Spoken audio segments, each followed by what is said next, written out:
నమస్తే, నేను Roja. Welcome to special debate. నిన్న వెనిజువెలా, ఇప్పుడు ఇరాన్. ఆ దేశం ఈ దేశం అనే తేడా లేదు, అన్నింట్లోనూ దూరేస్తోంది అమెరికా. నా మాటే వేదం, నా మాటే శాసనం, నేను చెప్పినట్టు వినాల్సిందే అంటున్నారు అగ్రరాజ్య అధినేత.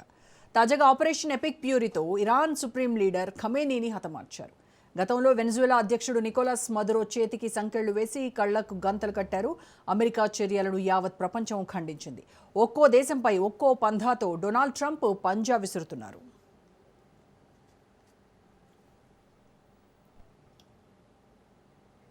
ఇతర దేశాల బలహీనతలపై దెబ్బ కొట్టి కొర్రీలు పెట్టి పరాన్న జీవిలా మనుగడ సాగించే దుస్థితి అగ్రరాజ్యానికి ఏర్పడటం దౌర్భాగ్యం. తమ వద్దే ఆయుధాలు కొనాలని అమెరికా వాంఛించడం మూర్ఖత్వం. ఇజ్రాయెల్ అమెరికా అండతో పాలస్తీనాలో రక్తం పారించి ఇప్పుడు ఇరాన్ మీద యుద్ధం ప్రకటించింది. నేడు టెహరాన్లో ప్రతి అంగుళం ప్రజల రక్తం కన్నీరుతో తడిసింది. ఇరానియన్లు మాతృభూమి కోసం పోరాడుతున్నారు. ఆ పాపం అమెరికాదే. పౌర సమాజం నుంచి వ్యతిరేకత వ్యక్తమవుతున్నా లెక్క చేయకుండా రక్తపాతం పారిస్తోంది అగ్రరాజ్యం.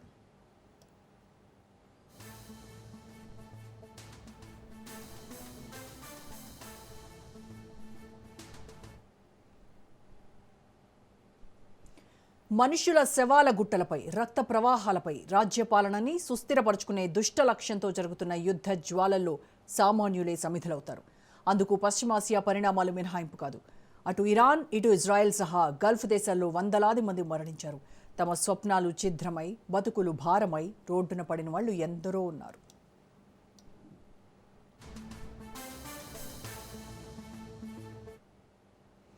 పశ్చిమాసియాలో ఉద్రిక్తతలపై అమెరికా అధ్యక్షుడు ట్రంప్ కీలక వ్యాఖ్యలు చేశారు. ఇరాన్తో యుద్ధం మరికొన్ని వారాల పాటు జరిగే అవకాశం ఉందన్నారు. ఐఆర్జీసీ మిలిటరీ దళాలు ఆయుధాలు వీడితే రక్షణ కల్పిస్తామని ఆయన హామీ ఇచ్చారు. లేదంటే చావు తప్పదని హెచ్చరించారు ట్రంప్.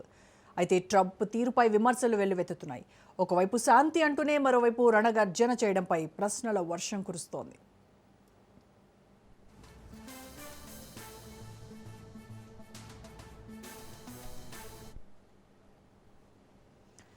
గాజాలో శాంతి పునరుద్ధరణ కోసం బోర్డ్ ఆఫ్ పీస్ ఏర్పాటు చేయగా ఇందులోని సగం దేశాలు యుద్ధం ముంగిట నిలిచాయి. ట్రంప్ అట్టహాసంగా ప్రారంభించిన శాంతి మండలిలో Egypt, Jordan, Qatar, Pakistan, Saudi Arabia, UAE సహా అనేక దేశాలు చేరిపోయాయి. అయితే ఇరాన్ యుద్ధంతో ఇందులో సగం దేశాలు యుద్ధ సంక్షోభంలో చిక్కుకున్నాయి. ఇప్పటి వరకు 8 యుద్ధాలను ఆపానని, తాను లేకపోతే అణ్వాయుధ యుద్ధం జరిగి ఉండేదని పదే పదే శాంతి వచనాలు వల్లించే అగ్రరాజ్యాధినేత ట్రంప్కు ఆయుధాలతో సంబంధమేంటి? ఒక యుద్ధ పిపాసికి నోబెల్ శాంతి పొందాలన్న ఆశ, ఆరాటం ఎందుకు అనే ప్రశ్నలు సర్వత్రా వ్యక్తమవుతున్నాయి.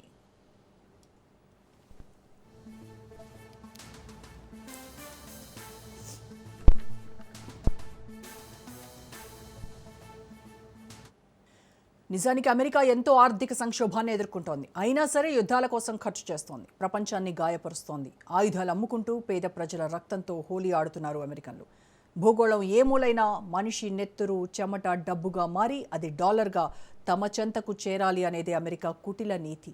రవి అస్తమించని బ్రిటిష్ సామ్రాజ్యం 3 దశాబ్దాల్లో కూలిపోయింది. కానీ ఎప్పటికీ కూలిపోని సామ్రాజ్యాన్ని నెలకొల్పి కాపాడాలి అన్నది ట్రంప్ లక్ష్యం. సో ఓవరాల్గా యుద్ధ వాతావరణానికి సంబంధించి పూర్తి విశ్లేషణ అందించడానికి మనతో జాయిన్ అవుతున్నారు సీనియర్ విశ్లేషకులు మురళీ మనోహర్ గారు. మురళీ మనోహర్ గారు, నమస్కారం అండి. మురళీ మనోహర్ గారు, మొన్న మనం చూసాము వెనిజువెలా అధ్యక్షుడు మదురోని సంకెళ్లు వేసి కళ్ళ గంతలు కట్టి కిడ్నాప్ చేసినటువంటి ఉదంతం మనం చూసాం. ఇప్పుడేమో ఇరాన్లో సుప్రీం ఖమేనీని హతమార్చడము, యుద్ధానికి దిగడము, ఈ ఆపరేషన్ ఎపిక్ ప్యూరీతో అక్కడ మొత్తం అంతా రక్తపాతం పారించడము చూసాం. అంటే అమెరికా రెజీమ్ చేంజ్ కోసము ఎంతకైనా దిగజారుతుంది అనేవి ఇవి జస్ట్ ఎగ్జాంపుల్స్ మాత్రమే. సో ఏదో ఒక పంధాలు అనుకున్నది సాధించాలి అనేటువంటి లక్ష్యంతో అమెరికా ముందుకు వెళ్తూ ఉంది. ఈ అమెరికా ధోరణిని ప్రపంచం అంతా ఎలా చూస్తుందంటారు? ప్రపంచం అంతా ఎలా చూసినా అమెరికా ధోరణి మారే స్థితిలో అయితే ఇప్పట్లో లేదు. ఈవెన్ తన స్నేహితులు అనుకున్నటువంటి యూరోపియన్ యూనియన్ ఇప్పుడు అమెరికాతో అంత సఖ్యంగా లేదు, అంటే అంత ఇష్టంగా లేరు ఎవరు కూడా. ఏమంటాము, తమకు అలయన్స్ అనుకుంటున్నటువంటి ఇప్పుడు ఇంత యుద్ధం జరుగుతోంది. ఖమేనీ చనిపోయాడు. ఖండించడం కానీ లేకపోతే దాన్ని సమర్థించడం కానీ ఏ దేశం చేస్తుందండి? ఏ ప్రపంచ దేశాల్లో ఎవరైనా యాక్టివ్గా తమ అనుకూల ఉండే దేశాలైనటువంటి వాళ్ళు బ్రిటన్ కానీ, ఫ్రాన్స్ కానీ, మిగతా దేశాలు కానీ నిర్లిప్తత కనిపిస్తుంది. మీరు చూస్తున్నారు కదా! ఎందుకు ఇంత ఆహ్, ఇదిగా మనము ఉండాలా అనేటువంటి ఒక ఇది ఉంది అందరి లోపల. మన తెలంగాణలో ఒక మాట అంటారు. జిస్కా లాఠీ ఉస్కా బైన్స్ అని. కర్ర ఉన్నవాడిదే బర్రె అని. అట్లా అమెరికా ధోరణి ఇది కొత్తేం కాదు కానీ ఇప్పటికిప్పుడు ఈ ట్రంప్ వ్యవహారము శృతి మించినట్లు మనకు కనిపిస్తుంది. ట్రంప్ అంటే అమెరికా ముందు నుంచి అమెరికా చేస్తున్న పని ఏంటి? ప్రపంచంలో అనేక దేశాలు ఈరోజు మీరు చెప్తున్న సౌదీ గాని, ఖతార్ గాని, లేకపోతే ఈ యొక్క మిడిల్ ఈస్ట్ కంట్రీస్ అన్నీ వాటికి యుద్ధంతో సంబంధం ఏముందమ్మా? ఏ సంబంధం లేదు. వాళ్ళేదో వ్యాపారం చేసుకునేవాళ్ళు. బుర్జ్ ఖలీఫా అంటే దేనికి ప్రసిద్ధి? లేతే పామ్ ఇది హోటల్ అదేదో ఉంది కదా! అది దానికి దేనికి ప్రసిద్ధి? ఇవన్నీ వ్యాపార కేంద్రాలు. ప్రపంచం అంతా వచ్చి ఆడ కూర్చుంటుంది. సేఫెస్ట్ ప్లేసెస్‌గా వాటికి పేరుంది ఒకప్పుడు.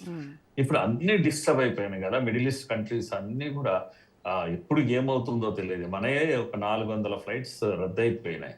ఇవన్నిటికి ఈ దేశాలకు ఏం సంబంధం యుద్ధంతో? మనకు సంబంధం లేదు. మిడిల్ ఈస్ట్ దేశాలకు సంబంధం లేదు. ఇంకెవరికి సంబంధం లేదు. కానీ డిస్టర్బ్ అవుతున్నది ఏది? ఇప్పుడు అటాక్స్ ఎక్కడ జరుగుతున్నాయి?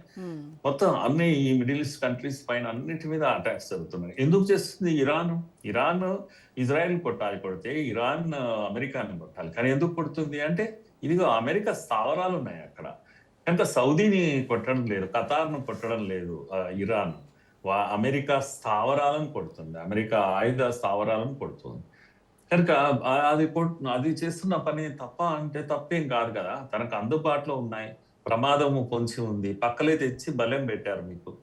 పెట్టినప్పుడు మీరు దాన్ని చూస్తే ఎలా ఉంటారు? ఎక్కడో ఉన్న అమెరికాని కొట్టాలి అంటే ఎలా కుదురుతుంది? పక్కల తుపాకీ పెట్టారు ఇక్కడ. కనుక వాటిని కొడుతున్నాడు. అక్కడక్కడ సామాన్యులు కూడా చనిపోతున్నారు అనుకోండి.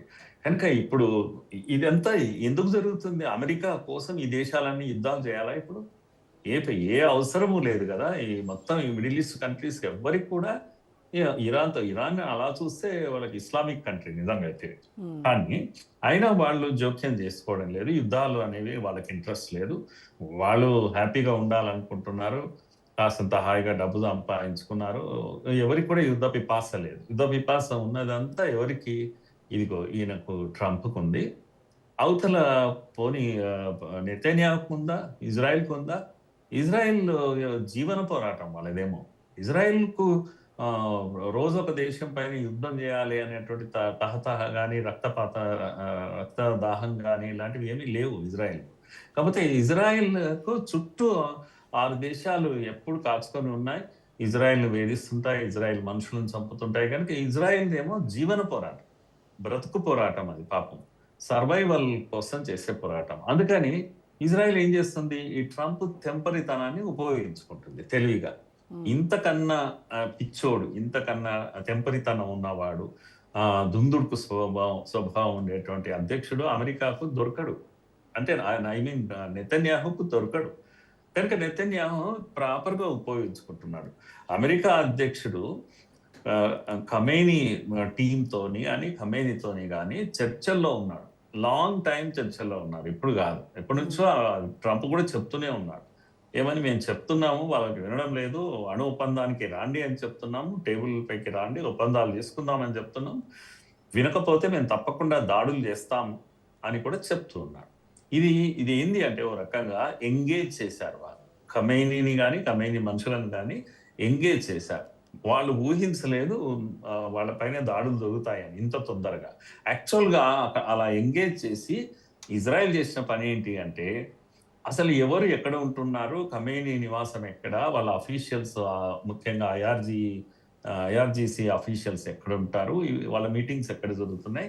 దృష్టంతా అక్కడ ఉంది. మొస్సాద్ చేస్తున్న పని ఏంటి అంటే వాళ్ళ స్థావరాలను వీటిని లెక్కకు తీసుకుంటారు. వన్ ఫైన్ డే దొరికారు. అందరూ ఒకే దగ్గర దొరికారు. ముందే ప్రకటన ఏం చేయలేదు.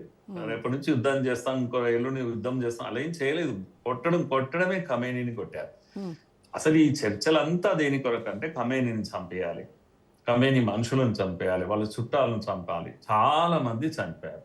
40-50 మంది టాప్ ఏమంటాము ఐఆర్‌జీసీ వాళ్ళ అధికారులందరూ చనిపోయారు. ఆర్మీ ఆఫీసర్స్ చనిపోయారు. ఇది చేయాలనుకున్నది ఇజ్రాయెల్ చేయాలనుకున్నది, అమెరికా దానికి అండగా నిలబడ్డది చేశారు. ఏది ఏమైనా ఏది ఏమైనా రక్తపాతం చేయడము, డిస్టర్బ్ చేయడము ప్రపంచాన్ని, మీరు ఎన్నమ్మా ఒకటా రెండా చెప్పండి ట్రంప్ వచ్చిన తర్వాత? కేవలం అమెరికా ఫస్ట్ అనే ఒక స్లోగన్ తీసుకున్నాడు, లేకపోతే ఇమ్మిగ్రెంట్స్ అని అన్నాడు, లేకపోతే టారిఫ్ అని ప్రపంచాన్ని ఆ, కుదిపేస్తున్నాడు. ఇవి చేస్తే పర్వాలేదు, ఒకవేళ ఆర్థికమైన సమస్యలు అని అనుకుంటున్నాం. కానీ ఆయన దీని వెనకాల చేస్తున్న విషయాలు ఏంటి? గ్రీన్లాండ్ ఏం కావాలి, నాకు కావాలి అని వెళ్తాడు అంతే. ఆ సముద్ర మార్గంలో రష్యా షిప్ పోతుంటే ఆపేస్తాడు.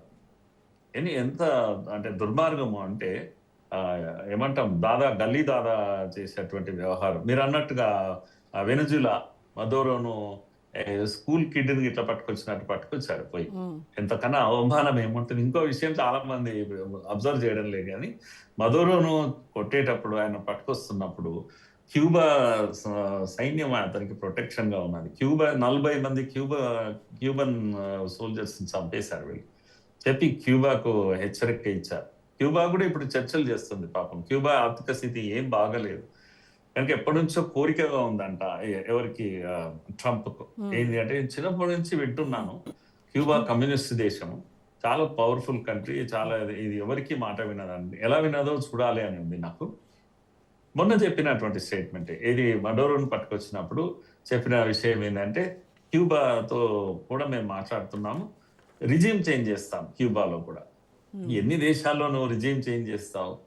ఏంటి అసలు నువ్వు మొత్తం ఈ గ్లోబ్ కు బాస్ వన్ నువ్వేమన్నా? ఏ దేశాల్లో ఏ ప్రభుత్వాలు ఉంటే నీకెందుకు?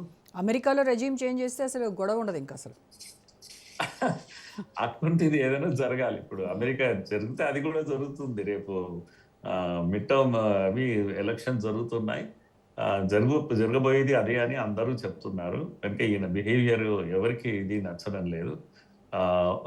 అన్ని దేశాలు ఈ దేశాన్ని డిస్టర్బ్ చేయలేదు ట్రంప్ అని చెప్పడానికి వీల్లేదు. ఈవెన్ మనల్ని కూడా డిస్టర్బ్ చేశారు. ఆపరేషన్ సింధూర్ విషయంలో ఎలాంటి మాటలు మాట్లాడాడు? నేను చెప్పాను, నేను చేశాను, నేనే ఆపాను యుద్ధం అని అన్నాడు. ఎంత అవమానం మనకు. మునీర్ లాంటి వాడికి భోజనాలు పెట్టి పిచ్చి పిచ్చి వ్యవహారాలంతా చేశారు. ఇప్పుడేమో ఉంటా మాట్లాడుతాం. మీరు 3 కోట్ల మంది చనిపోయేవారు రా బాబు, ఏం పెట్టావు, నువ్వే ఉండేవాడు కాదని అంటాడు. అక్కడ ప్రైమ్ మినిస్టర్ ను, అక్కడ ఆర్మీ ఆఫీసర్స్, మీరే పోయేవాళ్ళు ఇండియా దెబ్బకు, నేనే ఆపాను అని చెప్తున్నాడు. ఇలాంటి ఇంత పిచ్చి వ్యవహారం. నీకు ఒకవైపు ఏం కావాలి? నోబెల్ పీస్ అవార్డు కావాలి, శాంతి బహుమతి కావాలి. ఇంకోవైపు యుద్ధాలను ప్రేరేపిస్తావు. ఎట్లా షూట్ అవుతుంది? నేనేమన్నా అసలు నేనేమంటానంటే, వార్ మాంగరింగ్ కు ఒక నోబెల్ ప్రైజ్ ఉండాలమ్మా. యుద్ధాలను ఆపినందుకు కాదు, శాంతిని నెలకొల్పినందుకు కాదు, యుద్ధాలను రెచ్చగొట్టినందుకు, మరిన్ని యుద్ధాలు సృష్టించినందుకు దానికి ఒక అవార్డు ఉంటే అది ఖచ్చితంగా మన వాడికి ఆ ట్రంప్ కు వచ్చేస్తుంది. అలానన్నా మనం ఇది ప్రపంచం సెలబ్రేట్ చేసుకునేదాన్ని. ఒకవైపు చేస్తున్నది పీస్ ను, ప్రశాంతత లేకుండా చేస్తున్నావు. ఒక్కొక్క దేశంలో ప్రభుత్వాలను కూడగొడుతున్నావు. యూనిస్ ను పంపావు. ఏం చేసావు? బంగ్లాదేశ్ లో ఒక పప్పెట్ ను పెట్టి ఎన్ని రోజులు ఎంతమంది హిందువులు అక్కడ ప్రాణ నష్టం జరిగింది, ఎంజాయ్ చేశావు. ఏం జరుగుతుంది? నువ్వు అనుకున్నది ఏం జరుగుతుంది? ఏది కాదు. నేపాల్లో డిస్టర్బ్ చేశావు, ఇంకెక్కడ డిస్టర్బ్ చేశావు. ఎన్ని దేశాలను, పాకిస్తాన్ లో ఏం జరుగుతుంది? ఇమ్రాన్ ఖాన్ ఎక్కడ ఉన్నాడు? చచ్చే చావు వచ్చింది. పీపుల్ మ్యాండేట్ కు ప్లేస్ ఎక్కడ ఉంది? పీపుల్ మ్యాండేట్ ఉన్న వ్యక్తి జైల్లో పెడతావు, ఏది లేని వాడిని అందరం ఎక్కిస్తుంటావు. ఇది అమెరికా అధ్యక్షుడు చేస్తున్నటువంటి అనేక దేశాల్లో కూడా పీపుల్ మ్యాండేట్ ఉన్న వాళ్ళను చంపడము, లేకపోతే తొలగించడము, పప్పెట్స్ ను అక్కడ పెట్టి నడపడము. ఇప్పుడు వెనజులా, నీకు ఏం కావాలి? ఆయిల్ కావాలి అంతే.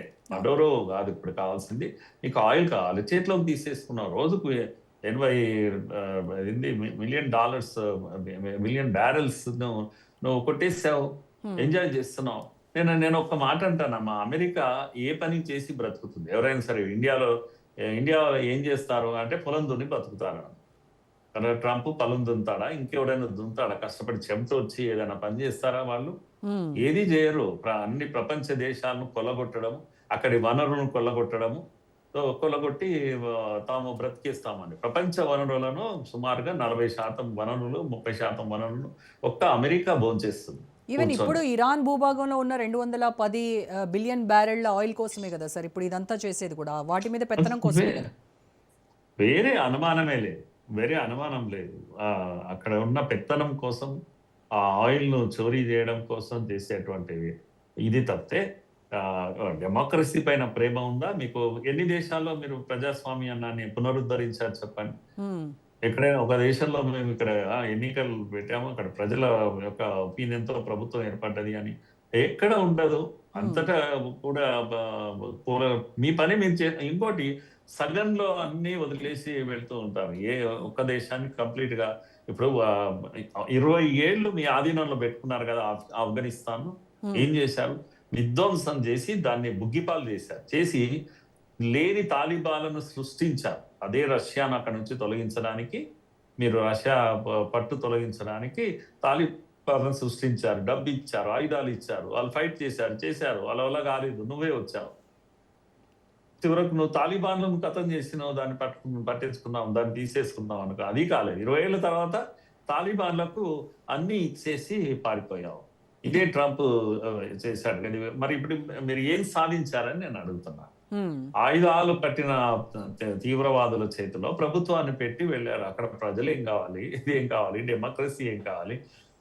ఇర్రెస్పాన్సిబుల్ ఇది కాదా? మీరు సూపర్ పవర్ అని అంటారు మీరు చేసేది. ప్రపంచ దేశాలన్నిట్లో చేస్తున్నది ఇదే. మీరు మనం గతం నుంచి చూసినట్టయితే సార్, పశ్చిమాసియాలో యుఎస్ ఎటువైపు అడుగు వేసినా అది కేవలం అక్కడ ఉన్నటువంటి ఆయిల్ నిక్షేపాల పైన కన్నేసి అక్కడ పెత్తనం కోసమే. గతంలో మనం చూసాం ఇరాక్ పైన కూడా అంతే, అది కూడా అలాగే పెత్తనం కోసం చేసింది, అది ఆధిపత్యాన్ని చెలాయించింది. సో ఇప్పుడు ఇరాన్ పైన ఇలాగే చేస్తోంది. అంటే ఇప్పుడు మళ్ళీ ఇరాన్తో యుద్ధం మరికొన్ని రోజుల పాటు, మరికొన్ని వారాల పాటు జరుగుతుందని కూడా చెప్తున్నాడు. అంటే ఐఆర్జీసీ ఆయుధాలు వీడితే తప్ప రక్షణ ఇస్తాను తప్ప, లేకపోతే చావేగతి అన్నట్టుగా హెచ్చరిస్తా ఉన్నాడు. ఐఆర్జిసి ఎంత బలంగా ఉంది అని అంచనా వేయలేకపోతున్నారు. కానీ ఒక్కటి, ఇరాన్ దగ్గర ఉన్న మిసైల్స్, బ్యాలిస్టిక్ మిసైల్స్ ప్రపంచంలో చాలా దేశాల దగ్గర లేవు అంత పెద్ద ఎత్తున. వాళ్ళు తక్కువ ధరకే మిసైల్ను తయారు చేయగలుగుతున్నారు వాళ్ళు. ఒకటి. రెండవది, డ్రోన్ టెక్నాలజీ కూడా బ్రహ్మాండంగా ఉంది. ఈ రెండు ఆధారంగా వాళ్ళ దగ్గర ఇంకా అణ్వాయుధం తయారు కాలేదు, వీళ్ళు తయారు చేయనీయలేదు. కానీ ఉంటే మాత్రం వాళ్ళు కూడా అలాంటి వారే. తప్పకుండా ఈ భూమి పైన ఇజ్రాయిల్ అనేది ఈ పట్టం పైన ఉండేది కాదు. వాళ్ళు అందుకే ఇజ్రాయిల్ భయం అంతా అయిందంటే, వీళ్ళ దగ్గర అణుబాంబు వస్తే మేము చచ్చిపోతాను, మొత్తం కంట్రీ ఎగిరిపోతుంది. యూదులు అనేవాడు భూమి పైన ఉన్నారు. అది పక్కా. కనుక వాళ్ళు కేవలము ఆ అణ్వాయుధము కాకూడదు, తయారు కాకూడదు ఇక్కడ అనేదే ఒకటి పట్టుబట్టారు. తర్వాత అమెరికా అట్లా కాదు, మీరు అన్నట్టుగానే ఆయిల్ రిజర్వ్స్ వాటి మీద దృష్టి పెట్టుకునే చేసింది. ఖమేనీని కూడా మనం ఏం సమర్థించలేము, కానీ ఆయన పాలన కానీ ఇది కానీ మతరాజ్యం, అది కంప్లీట్ గా డెమోక్రసీ లేదు. ఆయన ఒక మత నాయకుడు మాత్రమే తప్పితే ఆయన ఒక పీపుల్ ఎలక్టెడ్ లీడర్ కాదు, ఇది కాదు. పూర్తిగా మతరాజ్యం నడిపించడం, అక్కడ యూదులను ధ్వంసం చేస్తామని చెప్పేసి హూతీలను, హిజ్బుల్లాలను, లేకపోతే హమాస్ను, వీటిని అన్నిటినీ పెంచి పోషించాడు. వాళ్ళందరికీ ఆర్మ్స్ సప్లై చేశాడు. ఇవంతా టెర్రర్ గ్రూప్స్ ఎక్కడెక్కడ ఉన్నా వాటిని అన్ని సప్లై. ఆధిపత్యము ఏంటి అంటే షియాలదా సున్నీలదా అనేది ఒక ఇది ప్రపంచంలో ఒక ఆధిపత్యం, ఇస్లామిక్ ఆధిపత్యం మా దగ్గరే ఉంటుంది, మేమే ప్రపంచాన్ని శాసించేది అనే ఒక పద్ధతిలో ఒక మతరాజ్యం పెట్టాడు. అక్కడ మహిళలకు చదువుకోవడానికి అవకాశం లేదు, అనేక నిబంధనలు బయటకు వచ్చే అవకాశం లేకుండా చేశారు. నిజంగా అయితే చాలా ప్రోగ్రెసివ్ కంట్రీ అది.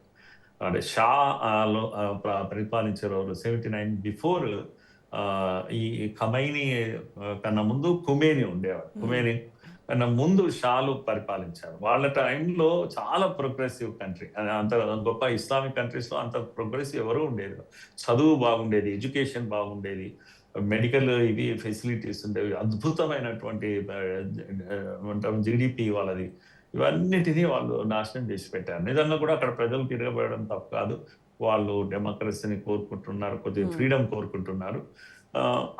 అది నేను ఎంత చెప్పినా కూడా అది internal problem of one country. మనము we have no right to interfere. అది ఆ ప్రజల సమస్య. కనుక నేను అక్కడ ప్రజాస్వామ్యం లేదు, మతరాజ్యం ఉంది కనుక నేను ఆ, చేసేస్తాను, రిజీమ్ చేంజ్ చేస్తాను. Who are you? అన్ని దేశాల్లో నీవు చెప్పిన పపెట్స్ రూల్ చేయాలా అది? కనుక ఇప్పుడు ఈ ప్రపంచం అంతా ఆలోచించాల్సిన సమయం. వరల్డ్ బాడీస్ ఉన్నాయమ్మా, యుఎన్ఓ ఉంది, అయితే అదేంది వరల్డ్ బ్యాంక్ ఉంది, అన్నీ కూడా అన్నిటిని ధ్వంసం చేశాడు. యుఎన్ఓ ఎక్కడ ఉందమ్మా? ఇంత కాన్ఫ్లిక్ట్ వచ్చింది. ఇది అంతే. ఇది ఇప్పుడు it is no more an issue of America and Iran. ఇది మొత్తం ప్రపంచానికి ప్రపంచాన్ని సంబంధించి కుదిపేసే కరెక్ట్. హమ్రూజా ఇది స్ట్రైట్ ఉంది కదా, అవును, అక్కడ జలసంధి. అక్కడ కనుక ఈ జలసంధి ఇప్పుడు ఆగిపోయింది. ఇంకొక వారం రోజులు మీరు ఆగనియండి, ఇండియాలో చూడండి పెట్రోలియం ఇవన్నీ ధరలు ఎట్లా పెరిగిపోతాయి. ఇప్పటికే 10%, 20% అని అంటున్నారు. ఇంకా ఒక్క వారం 10 రోజుల్లో అతలాకుతలం అవుతుంది ప్రపంచం అంతా కూడా, ధరలు పెరిగిపోతాయి. మన దగ్గర ఆల్రెడీ గోల్డ్, సిల్వర్ అప్పుడే రైజ్ అయిపోతున్నాయి. మార్కెట్ దుబాయ్ తర్వాత ఇక్కడ సౌదీ వీటి అన్నిటి కూడా మార్కెట్, ఇంటర్నేషనల్ మార్కెట్స్ అన్ని క్లోజ్ అయిపోయినాయి. ఏం కావాలి? ఇది ప్రపంచ సమస్య. కనుక కేవలం ట్రంప్ సమస్య కాదు ఇది, లేకపోతే నెతన్యాహు సమస్య కాదు. ఖమేని చనిపోయాడు, కానీ ఇరాన్ ఇప్పట్లో ఆగిపోతుందా? ఎంత దూరం తీసుకెళ్తుందో మనకు అర్థం కానటువంటి విషయం. యా. సో ఇలాంటి వాళ్ళ రక్తదాహం కోసం, వాళ్ళ యొక్క దీనికోసం ప్రపంచాన్ని డిస్టర్బ్ చేసేటువంటి ట్రంప్ను ప్రపంచ దేశాలన్నీ ఇప్పుడు రైట్ టైం, ఇది ముక్త కంఠంతో దాన్ని ఖండించాల్సినటువంటి సమయం కూడా వచ్చింది. ఇలాంటి మత రాజ్యాలను మనం ప్రోత్సహించకూడదు, కానీ ట్రంప్ దుందుడుకు తనాన్ని ఎక్కడో దగ్గర కట్టడి చేయాల్సినటువంటి సమయం వచ్చింది అనిపిస్తుంది. యా. ఇప్పుడు ట్రంప్ ఈ విదేశాంగ వైఖరి ఏదైతే ఉందో ఇది లాంగ్ టర్మ్లో చూస్తే అమెరికా మిత్ర దేశాల నమ్మకం పైన ఏ మేరకు ప్రభావం చూపిస్తుందంటారు? At the same time China, Russia ఈ సిచ్యువేషన్ మొత్తాన్ని తమకు అనుకూలంగా ఏ రకంగా మార్చుకోవచ్చు? ఒకటే అమ్మా, ఇంతకుముందు చెప్పినట్టుగా ఇప్పుడు 27 దేశాలున్న ఈ యూరోపియన్ యూనియన్ 20 ఏళ్ల నుంచి మనతో ఈ ట్రేడ్ అగ్రిమెంట్ కుదరలేదు. ఎందుకు సడన్ గా కుదిరింది? ఎందుకు వాళ్ళే వచ్చారు ఇక్కడికి? మదర్ ఆఫ్ ఆల్ ఇది అని చెప్పేశారు కదా వాళ్ళు వచ్చేసి. ఎందుకు అలా అంటే వాళ్ళు ఇంకా ట్రంప్ నమ్ముకొని ముందుకు నడిచే పరిస్థితి లేదు. ట్రంప్ పైన ఆధారపడితే ఒరుగుతున్నది ఏం లేదు. పైగా ఈ టారిఫ్ ఇవన్నీ కూడా వాళ్ళందరిపైన విధిస్తున్నారు.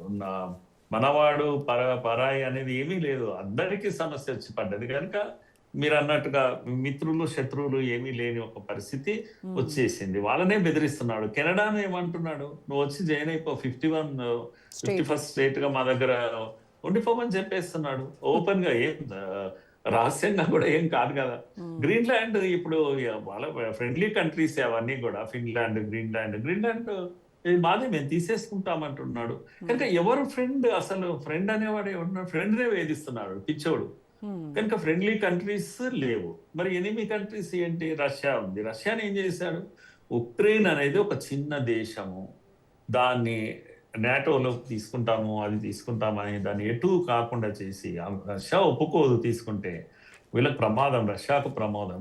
కనుక ఉక్రెయిన్ వాడికి నీకెందుకు రా, మేము ఉన్నాము అన్నట్టుగా ఆయుధాలు సప్లై చేస్తూ ఇప్పటికి కూడా వాళ్ళు యుద్ధం చేసే స్థితిలో లేరు. ఇక్కడ ఈ దేశాలన్నీ వీళ్ళు ఆయుధాలు ఇవ్వకపోతే వాళ్ళు ఏమి యుద్ధం చేసే స్థితిలో లేరు. ఎందుకు ఇస్తున్నారు ఇప్పుడు అని అంటే, ఇదిగో ఇప్పుడు ఈ ఖమేనీని చంపేది ఉంది కనుక రష్యాను ఎంగేజ్ చేస్తే ఈ వ్యవహారాలకి రాదు. అందుకే 5 ఏళ్ళు అయింది, ఇది 5th ఇయర్ ఇప్పుడు వచ్చేసింది. రష్యా అక్కడ ఎంగేజ్ అయి కూర్చున్నది. కనుక తను ఆయిల్ అమ్ముకుందామంటే రష్యా కూడా ఆర్థిక స్థితి దెబ్బతింటుంది, బాగా దెబ్బతిన్నది. మనకు ఆయిల్ ఇవ్వద్దు అంటాడు, మన ఆయిల్ కొనొద్దు అంటాడు. ఇవన్నీ చేస్తూ ఇప్పుడు రష్యాని ఇక్కడ ఎంగేజ్ చేశాడు. చైనా నిశ్శబ్దంగా చూస్తూ ఉంది, ఇంకా ఏమీ అనలేదు. అయినా సరే అంతర్గతంగా చైనా, రష్యా ఇవన్నీ కూడా వాళ్ళకు మారల్ సపోర్ట్ అయితే ఉంది, కానీ ఎంత వెపన్స్ ఇవి సప్లై ఎలా ఉంది ఏంది అనేది మనం చెప్పలేము. తప్పకుండా సపోర్ట్ ఉంది, కానీ బహిరంగంగా వచ్చి యుద్ధంలో ఇంకా దిగలేదు. ఒకవేళ ఆ స్థితి వస్తే ఇది ప్రపంచ యుద్ధమే, ప్రపంచ యుద్ధం వైపు లీడ్ చేస్తా ఉన్నాం. విధ్వంసం కాస్తంత ఎక్కువ జరిగిందంటే ప్రపంచ యుద్ధం వైపు వెళ్తామా. భారతదేశ దృక్పథం ఏంటి సార్? అంటే ఇరాన్తో మన సంబంధాలు కావచ్చు, చాబహార్ పోర్ట్, తర్వాత ఈ ఆయిల్ ట్రేడ్స్, ఇవన్నీ భారత ఆర్థిక వ్యవస్థపై ఏమైనా ప్రభావం చూపిస్తాయంటారా? తప్పకుండా చూపిస్తాయండి. ఇప్పటికే మనకు అదే ఆయిల్ ప్రైసెస్ అయితే వెంటనే అవును. ఉంటుంది. చబహార్ పోర్ట్ సరే ఇరాన్ దగ్గర ఉంది. దాని కారణమే గాకుండా ఇరాన్‌తో మనకు సాంస్కృతికమైనటువంటి ఒక రిలేషన్ ఉంది. ఇప్పుడు ఇది కొత్తగా కాదు. సున్నీ షియా కంట్రీ అది. మొదటి నుంచి సాంస్కృతికంగా మనతో చాలా దగ్గరగా ఉండే కంట్రీ. కనుక మనకు ఇండియాతో ఏ రోజు కూడా ఎనిమిటీ లేదు. ఇండియాను ఏ రోజు కూడా ఇరాన్ నెగెటివ్‌గా చూడలేదు. అట్ ది సేమ్ టైమ్ ఆహ్, ఇజ్రాయెల్‌తో మోడీ వచ్చాక మరింత బంధం పెరిగింది. హ్మ్. కనుక మనకు అనుకూలంగా మన అవసరాల కోసం ఇద్దరితో ఉన్నాం. మనం ఏ రోజు కూడా గతంలో నాన్ అలైన్‌మెంట్ అనే ఒక పాలిసీ ఉండేది నెహ్రూ పీరియడ్‌లో. అంటే అందరికీ సమాన దూరము అని. మోడీ యొక్క వ్యూ ఏంటి అంటే అందరికీ సమానంగా దగ్గరుంటాం. హ్మ్. దూరం ఎందుకుండాలి? దగ్గరుండాలి గదా! హ్మ్. అందుకని ఆ పాలిసీ షిఫ్ట్ జరిగింది. నెహ్రూ నుంచి మోడీకొచ్చేసరికి అందరితో దగ్గరుండే ప్రయత్నం జేస్తున్నారు. కొందరితో ఎనిమిగా ఉండాలి అనేటువంటి ఉద్దేశ్యం లేదు. రష్యా స్నేహాన్ని కంటిన్యూ జేస్తున్నారు. చైనాతో కూడా పూర్తిగా నెగెటివ్‌గా ఏమీ లేదు. చైనా కారణంగా నెగెటివ్ ఏర్పడ్డది. అప్పుడప్పుడు ఆ బార్డర్స్‌లో డిస్టర్బ్ చేయడం కారణంగా ఉండొచ్చు. కానీ అదర్‌వైజ్ చైనాతో కూడా మనము హార్ష్‌గా బిహేవ్ చేస్తున్నది ఎక్కడా లేదు. అద్భుతమైన ఫారెన్ పాలిసీతో మనము అందరి వాడుగా మనం ఉన్నాం. నేనంటాను ఇప్పుడు రైట్ టైమ్ అసలు. మోడీ గనుక తన యొక్క స్నేహాన్ని ఉపయోగిస్తే అటు ఇజ్రాయెల్‌తో, ఇటు ఇరాన్‌తో మోడీ ఒక్కడికే ఆ స్టేటస్ వచ్చేసింది. ఇప్పుడు రీసెంట్‌గా కాస్తంత ఇజ్రాయెల్ వెళ్లారు కదా సార్ మోదీ. వెళ్ళి అక్కడ అవును. మేము ఇజ్రాయెల్‌కి సపోర్ట్ చేస్తాము. ఎట్టి పరిస్థితుల్లో కూడా వి స్టాండ్ బై ఇజ్రాయెల్ అని చెప్పారు కదా. సో అది అంటే భారత్‌కి కాస్త నెగెటివ్ అవుతుంది. ఆ రైట్ టైం కాదేమో మొన్న వెళ్ళింది. కొంతకాలం వేచి చూస్తే బాగుండేది అని కొంతమంది విశ్లేషకులు చెప్తున్నారు. అవును. విశ్లేషకులు చెప్తున్నారు కానీ ఆహ్, ఇ ఇజ్రాయెల్ ఇజ్రాయిల్ ఆహ్, కష్టాల్లో ఉన్నప్పుడు వెళ్తాం గానీ, నష్టాల్లో ఉన్నప్పుడు కాదు గదా! పైగా ఈ యుద్ధంతో సంబంధం లేని రీతిలో వెళ్లారు వాళ్ళు. హ్మ్. వాళ్ళు వెళ్ళిందే మన యొక్క ట్రేడ్ డీల్‌ను కుదిరించుకోవడానికి వెళ్లారు. ఎప్పటినుంచో వెయిటింగ్‌లో ఉన్నటువంటి డీల్. మనకు ముఖ్యంగా అయితే ఇజ్రాయెల్‌తో కొన్ని గుణపాఠాలు నేర్చుకున్నాము. ఇజ్రాయెల్ ఒక అద్భుతమైన కంట్రీ. తాను అంటే బ్రతుకు తెరువు కోసం ఎన్నో నేర్చుకున్నదది. ఇజ్రాయెల్‌కు ఏమంటాము పంట పండే నేల తక్కువ. చాలా తక్కువ వాళ్ళకు. అలాంటి తక్కువ నేలలో వాళ్ళకి కావాల్సిన ఫుడ్ వాళ్ళు ఉత్పత్తి చేసుకోవాలి. దాని కొరకే వాళ్ళు మీరు ఈ ఇదేమంటామా స్ప్రింకిల్ చేస్తుంటారు గదా! హ్మ్. వాట్ తుంపర ఇది హ్మ్. సేద్యం. హ్మ్. ఆ సేద్యము బిందు సేద్యం అని అంటారు. అది కనుక్కున్నది వాళ్ళే గదా! ఈ భూమి పైన. దాన్ని ఆ టెక్నాలజీని వాటన్నిటిని మనం తెచ్చుకున్నాం. ఎన్నో ఏళ్లుగా మనము అలాంటి టెక్నాలజీని మనం వాడడం మొదలుపెట్టాం. అంటే తక్కువ నీళ్ళతో ఎక్కువ పంట పండించాం. అలా కష్టాల్లో నుంచి వాళ్ళు నేర్చుకునే వ్యవహారాలు చాలా ఉన్నాయి. ముఖ్యంగా గెరిల్లా పోరాటాలను ఎట్లా అంచాలి. చుట్టూ 6 దేశాలు వాళ్ళను పీడిస్తుంటాయి. యెస్. రోజు హత్యలు జరుగుతుంటాయి. రోజు ఇది జరుగుతుంటాయి. వాళ్ళ మధ్యలోనే ఉంటారు శత్రువు. కనుక ఇలాంటి వాటిని అది నేర్చుకున్నాం మనం. మన హ్మ్. దగ్గర ఈరోజు నక్సల్ హింస ఎలా టాకిల్ చేయగలిగాము? ఎక్కడి నుంచి నేర్చుకున్నాం ఇదంతా గూడా? ఇజ్రాయెల్ నుంచి నేర్చుకున్నాం మనం. యెస్. కనుక వాళ్ళేదో మనకి ఇవ్వాల్సిన పని లేదు. వాళ్ళతో చాలా విషయాలు నేర్చుకుంటున్నాం.